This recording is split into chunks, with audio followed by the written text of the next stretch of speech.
ela quer, que a gente faça o que ela quer.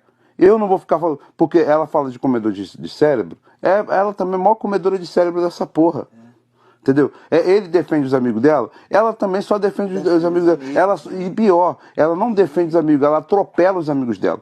Quando vocês forem emparedados, o momento era de vocês. Ela comanda as pessoas que ela faz de súditos dela, não amigos. O momento era de vocês, que foram emparedados.